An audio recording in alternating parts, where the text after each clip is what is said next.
আমি নিজের দোষগুলোকে বুঝতে পারছি। আমি তো মানুষ, রক্ত মাংসের মানুষ। ভুল আমারও হয়, আবার সেই ভুলগুলোকে আমি শুধরেও নিই। দিদিভাই, তুমি কিন্তু সত্যি অন্যায় করেছো, একের পর এক অন্যায় করে গেছো, আর আমি তোমাকে অন্ধের মতন সমর্থন করেই গেছি। আর সব থেকে বড় অন্যায় কি করেছো জানো? যেই মানুষটা তোমার উপকার করতে গেছিল, যে তোমার নিজের রক্ত দিয়ে বাঁচিয়েছে, সেই মানুষটার তুমি এত বড় ক্ষতি করতে গেলে। কি পেলে দিদিভাই? তোমার জীবনের সব থেকে বড় ক্ষতিটা হয়ে যাচ্ছিল, তুমি তোমার স্বামীকে হারাতে বসেছিলে।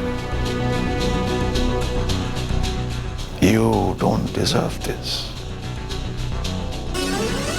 রেশমি, আমার এটা শুনে ভালো লাগছে যে তুমি তোমার অন্যায়টা বুঝতে পেরেছ। তুমি পুবলুর কাছে ক্ষমা চেয়েছো। ক্ষমা, অনুতাপ মানুষের প্রায়শ্চিত্ত, জানো তো। অনেক পাপ ধুয়ে যায়, এই কথাটা মাথায় রেখো। আর এইরকম অন্যায় আর কোনোদিন করো না, তাহলে দেখবে তুমি একা হয়ে গেছো, তোমার পাশে আর কেউ নেই, কাছের মানুষ। কোথাও গিয়ে আমিও বড় একা।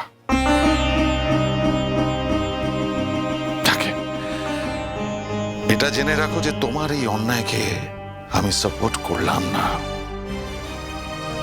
আর কোনোদিন করব না। এরকম অন্যায় আর করো না। আমার এই পুরো মানুষটার এটাই তোমার কাছে অনুরোধ।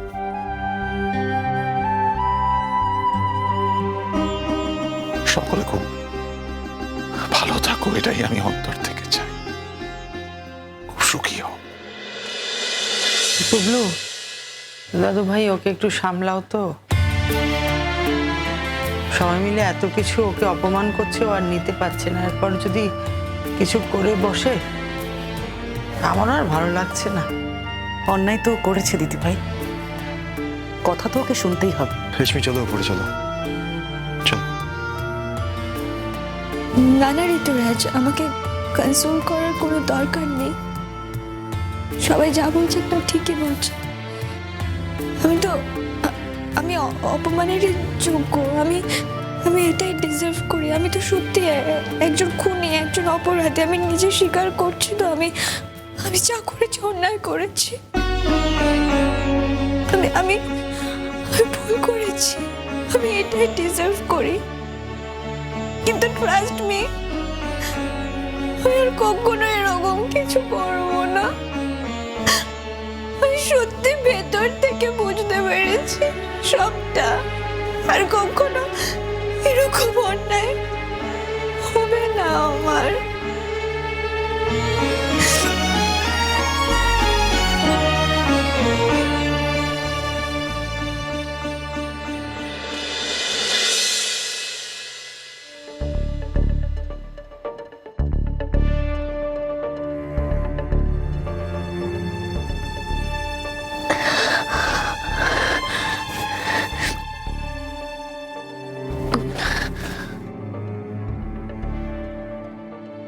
রেশমি, আরে কি গো, তুমি এখনো শুতে এলে না? কটা বাজে খেয়াল আছে? আবার তো সকালে উঠতে হবে। আমার ঘুম আসছে না ঋতুরাজ।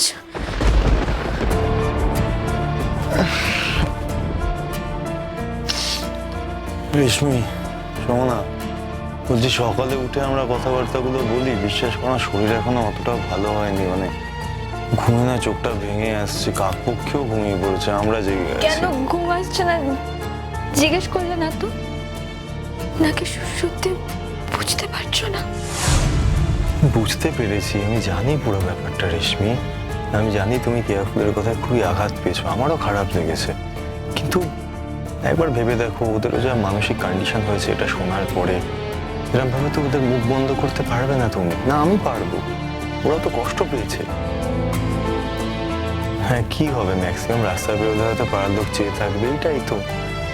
ঠিক আছে, কদিন পরে বুঝতে পারবে তারাও যে হয়ে গেছে অন্যায়, আস্তে আস্তে সবাই সবটা ভুলে যাবে।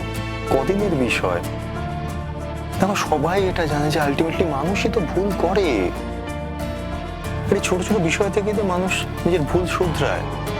যেরকম ভাবে তুমি শুধরাচ্ছ, তুমি বুঝতে পেরেছো, অন্তর থেকে তুমি ফিল করতে পেরেছো, আমি সেটা ফিল করতে পারছি। আমি তো জানি,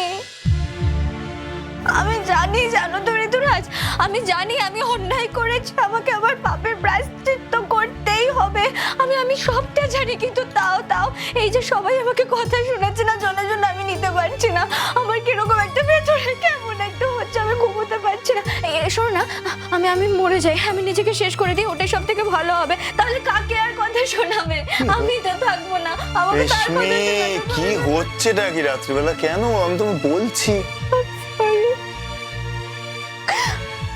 জানি আমি তোকে স্ট্রেস দিয়ে ফেলছি, আমি ঘুমোতে পারছি না ঋতুরাজ। আমি চোখ বন্ধ করলেই না, চোখটা বন্ধ করলে অজস্র হাত আমার থেকে তেড়ে আসছে, আমার থেকে আঙুল তুলে যেন সবাই বলছে তুই অপরাধী, তোর বেঁচে থাকার অধিকার নেই, তুই অপরাধী, তুই মরে যা। আমি পারছি না। রেশমি, কি হচ্ছে? আমি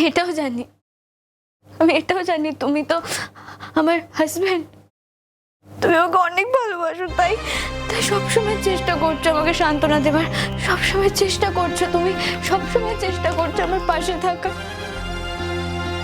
এরকমই হয় না ঋতুরাজ? এরকমই হয় বোধহয়। ঈশ্বর খারাপের সঙ্গে সবসময় ভালোকে জুড়ে দেয়, আর দেখো ভালোর সঙ্গে খারাপকে জুড়ে দেয়। তাহলে তুমি কত ভালো বলতো, আর আমাকে দেখো, আমাকে দেখো, ছি, তুমি যতটা ভালো আমি ঠিক ততটাই খারাপ। রেশমি, আমি তোমায় বলছি, প্লিজ তুমি নিজের জাজমেন্ট নিজে করো না। তুমি তোমার ভুল বুঝতে পেরেছো, আমি সেটা বুঝতে পারছি, তাহলে তুমি কেন নিজেকে এতবার করে বলছো? আমি তো বলছি তোমাকে, মানুষ একবার ভুল করে, দুবার ভুল করে, তিনবারের বার নিজেকে শুধরে নেয়। তোমার ক্ষেত্রেও হয়তো তাই হয়েছে, তোমার ক্ষেত্রেও দেখে নিও তাই হবে। আমার মনে হচ্ছে না আমি খুব একটা ভুল কথা তোমাকে বলছি। ঋতুরাজ, আসল কথাটা কি বলতো? তুই তো খুব ভালোবাসো না আমার, বড্ড বেশি ভালোবাসো তুমি আমার, সেজন্য সবকিছু এত সহজে হয়তো অ্যাকসেপ্ট করে নিচ্ছ, কিন্তু বাইরের সমাজ তো সেটা করে না। সবাই আমাকে ঘৃণ্য চোখে দেখে, আমি বাইরে কারোর থেকে চোখ তুলে তাকাতে পারি না, কেউ আমার দিকে তাকিয়েও দেখে না, কেউ কিচ্ছু মেনে নেয় না। আমি তো সত্যি অপরাধী না, আমাকে শাস্তি দিতে হবে। হ্যাঁ, নিজেকে আমি শাস্তি দেব। রেশমি, ঋতুরাজ, প্লিজ ছেড়ে দাও, আমি পারছি না, আমাকে মুক্তি দাও, আমি নিজে চাই। তাহলে তুমি আমাকে শেষ করে দাও। আমি কিন্তু খুব বকবো রে, খুব বকবো আমি। অনেকক্ষণ ধরে বলছি ঘুমাতে হবে, সকালে উঠতে হবে, কি হচ্ছে কি এগুলো? কেন সব উল্টোপাল্টা কথা বলছো তুমি? অনেকবার তোমাকে বারণ করেছি না, বসো এখানে চুপ করে, বসো, ইউ শুড বি, বসো। কি হচ্ছে নাকি এগুলো? হ্যাঁ, কতবার বলেছি মৃত্যুর কথা মুখে আনবে না, বলেছে তো তোমাকে, কেন এই কথাগুলো বলো? মানুষের যখন দেওয়ালে পিঠ থেকে যায় না ঋতুরাজ, কিচ্ছু সে দেখতে পায় না।